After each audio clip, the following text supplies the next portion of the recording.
dhacdadii lama filaanka ahayd ee uu sameeyey jilaaga Bollywoodka Sushant Singh Rajput ayaa ku reebtay dalka India wax laga argagaxo. Aktarkan ayaa dhintay maalmo un ka hor sii deynta filimkiisii Dilbajara. Sida Sushant, dhowr kale oo jiliyaal caan ka ah Bollywoodka ayaa awoodi waayay inay daawadaan filimkoodii ugu dambeeyay ee shaashadaha ka soo muuqda, waxayna kaga tageen taageerayaashooda baroordiiq. Inkastoo qaar badan oo ka mid ah aflaantaasi ay noqdeen kuwo hid weyn noqday oo daawadayaasha ay kaga heleen ammaan iyo jacayl aad u weyn, haddana xidigahaasi nasiib uma yeelan in ay goobjoog ka ahaadaan oo ay ku raaxaystaan guusha filimkooda. Sushant ka sokow, halkan waxaan kusoo koobayaa qaar ka mid ah jiliyaasha ay ka mid yihiin Sara Devi, Shami Kapoor, Divya Bharti, Rajesh Khanna, Madhubala iyo Meena Kumari, kuwaasi oo dhintay maalmo ama bilo ka hor filimkooda.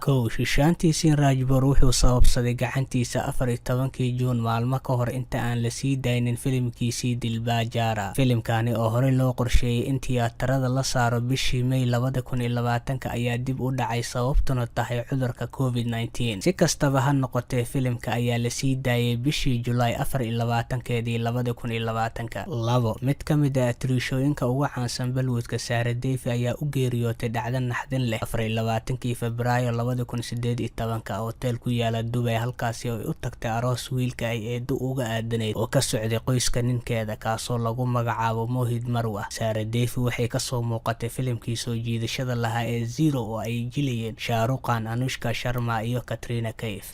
Jilaaga caanka ah ee Umburi ayaa dhintay 6 Janaayo 2017 sababa la xiriira wadna xanuun. Hal bil ka hor dhimashadiisa wuxuu dhammaystiray filimkii Salman Khan ee Twilight, kaasoo la sii daayay munaasabada Ciidul Fitriga 25 Juun 2017, bilo kadib markii uu dhintay.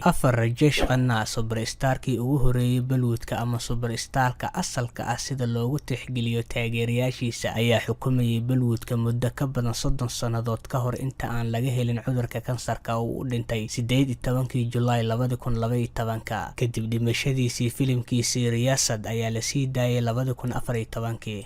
Shami Kapoor, oo ka mid ah jiliyaasha ugu xiisaha badan ee kasoo shaqeeyay filimaanta Hindiga, ayaa dhintay 14 Agoosto 2011 isagoo jira da'da 79, waxaana markii ugu dambeysay lagu arkay isagoo marti ah filimka Ranbir Kapoor ee Rockstar, kaasoo la sii daayay bishii November isla sanadkaas. Smita Patil, oo loo arkay inay ahayd mid ka mid ah jiliyaasha ugu wanaagsan waqtigeeda, ayaa kasoo shaqeysay in ka badan 80 filim oo xirfadda shaqo ah muddo 10 sano gudahood, waxayna dhimatay 13 Diseembar 1986, 2 toddobaad kadib markii ay dhashay wiilkeedii lagu magacaabo Baratek Babbar. Filimkeedii ugu dambeeyay ee Kalyan Ki Badshah waxaa la sii daayay bishii Maarso 17, 1989, 2 sano kadib dhimashadeeda. Divya Bharti, oo loo haystay inay ahayd mid ka mid ah jiliyaasha ugu sareeya Bollywoodka, ayaa geeriyootay sanadkii 1993 markii ay da' ahaan jirtay 19 sano, kadib markii ay kasoo dhacday dabaq, balse lama oga in uu ahaa shil ama dil. Filimkeedii ugu dambeeyay ee Shatranj ayaa la sii daayay 9 bilood kadib dhimashadeeda, wuxuuna ahaa mid heer sare ah ugu guuleystay xagga box office-ka. Madhubala, oo loo haystay inay tahay haybada quruxda badan, waxay lahayd cillad maskaxeed dalool wadnaha ah, taasoo ay ku weyday nolosheedii bishii Febraayo 1969 kadib markii ay jeshay filimkeedii ugu weynaa ee shaqadeeda Mughal Azim. Filimkeedii ugu dambeeyay ee Jawal ayaa la sii daayay 1971, 2 sano kadib markii ay dhimatay.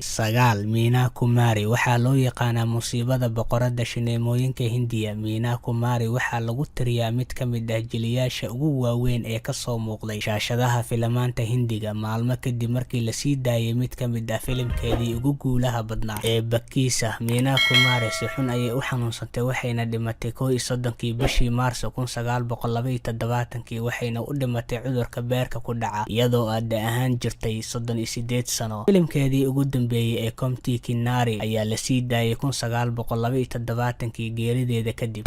Sanjeev Kumar wuxuu caan ku ahaa magaca Thakur. Filimkii caanka ah ee Sholay, Sanjeev Kumar oo ku dhashay wadna qabatin ayaa u dhintay wadna xanuun 6 November 1985 isagoo jira 47 sano. 8 sano kadib dhimashadiisa, filimkii Professor Ki Badson ayaa la sii daayay, kaasi oo ahaa muuqaalkiisii ugu dambeeyay ee Kumar uu shaashada ka soo muuqdo. Intaasi waxaan kusoo koobayaa jiliyaasha caanka ah ee Bollywoodka ee awoodi waayay inay daawadaan filimkoodii ugu dambeeyay ee shaashadaha ka soo muuqda.